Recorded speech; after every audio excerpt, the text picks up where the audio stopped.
Hello and welcome. This is Janilata Bhattrai from Single World News.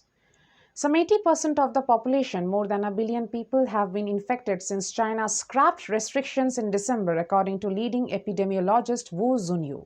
Last weekend, China reported 13,000 COVID-related deaths in less than a week, adding to the 60,000 deaths it has counted since December. But these deaths have been in hospitals. In rural areas, there are only sparse medical facilities, and those who die at home are mostly not being counted. We visited a crematorium and they too have been busy.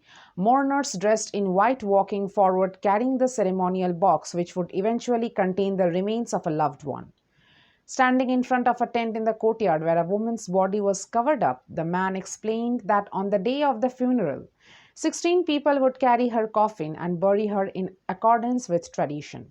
Every year, hundreds of millions of younger people go back to their hometowns at this time to celebrate the Lunar New Year. It is it is the famous, most important festival of Chinese. There has been great concern that this year's Spring Festival mass migration could quickly spread the coronavirus into more remote areas to deadly effect.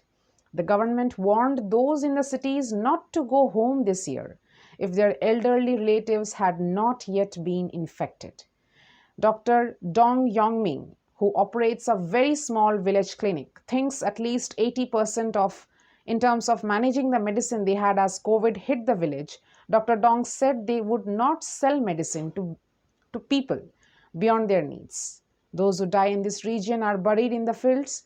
Farmers then continue to plant crops and raise livestock around the mounds of their ancestors. He and many others are hoping that COVID's most deadly work has already been done, and that for the time being at least, their energy can be spent on being with the living rather than burying the dead. To get more information, don't forget to like, share, and subscribe our channel, and press the bell icon for the latest notifications.